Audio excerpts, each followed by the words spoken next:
நாம ஒரு விஷயத்த பார்க்குற விதம் தான் நம்ம வாழ்க்கையே தீர்மானிக்குதுன்னு சொன்னா நம்புவீங்களா? ஆமாங்க.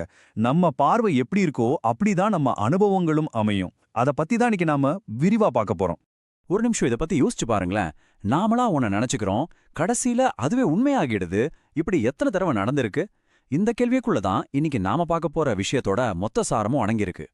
சரி, இத இன்னும் நல்லா புரிஞ்சிக்க நம்ம எல்லாருக்குமே நடந்திருக்க வாய்ப்பு இருக்கிற ஒரு சின்ன, ரொம்ப இயல்பான கதைய வச்சு ஆரம்பிக்கலாம். சும்மா கற்பனை பண்ணி பாருங்க. நீங்க ஏதோ ஒரு வேலையில ரொம்ப மும்முரமா இருக்கீங்க.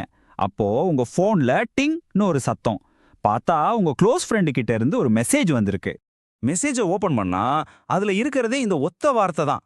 அப்புறம் அவ்வளோதான். கூட எந்த ஸ்மைலியும் இல்ல, வேற எந்த விளக்கமும் இல்ல. சும்மா அப்புறம். உடனே நம்ம மனசுக்குள்ள 1000 கேள்வி ஓடும் இல்லையா? ஐயையோ, நான் ஏதாவது தப்பா பேசிட்டேனா? ஏன் இப்படி ஒரு பதில் அனுப்புனாங்க? நம்ம நட்புக்குள்ள ஏதாவது பிரச்சனையா? இப்படி நம்ம மனசே ஒரு நெகட்டிவ் கதைய அப்படியே பில்ட் பண்ண ஆரம்பிச்சிடும். இதுக்கு பேர் தான் தவறான புரிதல். அதாவது இல்லாத ஒன்ன இருக்கிறதா நம்புறது. இத பத்தி எவ்ளோ அழகா சொல்லியிருக்காங்க பாருங்க. பொருளல்ல வற்றை பொருள் என்றுணரும் மருளானாம் மானா பிறப்பு. அதாவது உண்மையில்லாத ஒன்ன உண்மைன்னு நம்புற அந்த மயக்கத்தினால தான் நமக்கு தேவையில்லாத துன்பம் எல்லாம் வருது. பாத்தீங்களா? நாமளா உருவாக்குன அந்த தப்பான கதை இப்போ நமக்கு நிஜமான கவலையையும் மன அழுத்தத்தையும் கொடுக்குது.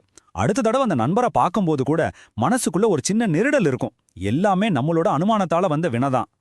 சரி, இந்த மாதிரி சிக்கல்ல இருந்து எப்படி வெளியே வர்றது? அதுக்கு ஒரு ரொம்ப சக்தி வாய்ந்த வழிகாட்டுதல் இருக்கு. வாங்க அத பத்தி பார்க்கலாம். இதுதான் அந்த திறவுகோல். எப்பொருள் எத்தன்மை தாயினும் அப்பொருள் மெய்ப்பொருள் காண்பது அறிவு. சிம்பிளா சொல்லணும்னா, ஒரு விஷயம் பார்க்கறதுக்கு எப்படி வேணா இருக்கலாம். ஆனா அதுக்குள்ள இருக்கிற உண்மையான நிஜத்தை கண்டுபிடிக்கிறது தான் உண்மையான அறிவு. இப்போ இந்த அறிவோட வெளிச்சத்துல வாங்க அந்த மெசேஜ் வந்த சூழ்நிலைக்கு திரும்ப போவோம். இந்த தடவை படபடன்னு உணர்ச்சி வசப்பட்டு எதிர்வினையாற்றாம எப்படி நிதானமா பதிலளிக்கிறதுன்னு பார்க்கலாம். இது பார்க்க ரொம்ப சிம்பிளா இருந்தாலும் ரொம்ப பவர்ஃபுல்லான ஒரு வழி. முதல்ல அவசரப்பட்டு எந்த முடிவுக்கும் வராம ஒரு செகண்ட் நில்லுங்க. ரெண்டாவதா, நான் நினைக்கிற மாதிரி தான் இருக்குமா, வேற ஏதாவது காரணமும் இருக்கலாமல்ல அப்படின்னு உங்களை நீங்களே கேட்டுக்கோங்க. மூணாவதா, உண்மை என்னன்னு தெரிஞ்சுக்க முயற்சி பண்ணுங்க. இப்ப பாருங்க, இந்த தெளிவோட நீங்க எந்த மன உளைச்சலும் இல்லாம ரொம்ப சிம்பிளா சரி அப்படின்னு பதில் அனுப்புறீங்க. இதுல எந்த கற்பனை கதையும் இல்ல, எந்த அனுமானமும் இல்ல. இதோ பாருங்க, உண்மை இப்போதான் வெளிச்சத்துக்கு வருது. உங்க நண்பர் வண்டி ஓட்டிட்டு இருந்ததால தான் சுருக்கமா பதில் சொல்லியிருக்காரு. நீங்க கவலைப்பட்ட எதுவுமே நடக்கல.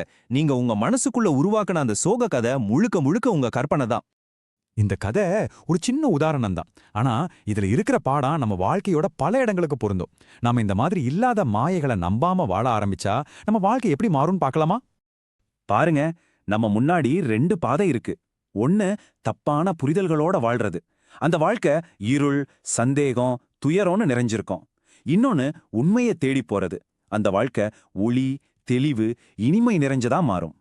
அப்போ உண்மையை தெரிஞ்சுக்கிற இந்த அறிவை நாம பின்பற்றினா தேவையில்லாத சந்தேகங்கள்ல இருந்து வெளியே வந்துடலாம். அறியாமைங்கிற இருட்டை நீக்கிடலாம். தெளிவான, நிஜமாவே இனிமையான ஒரு வாழ்க்கையை வாழலாம். இதுதான் இதிலிருந்து நாம எடுத்துக்க வேண்டிய முக்கியமான பாடம்.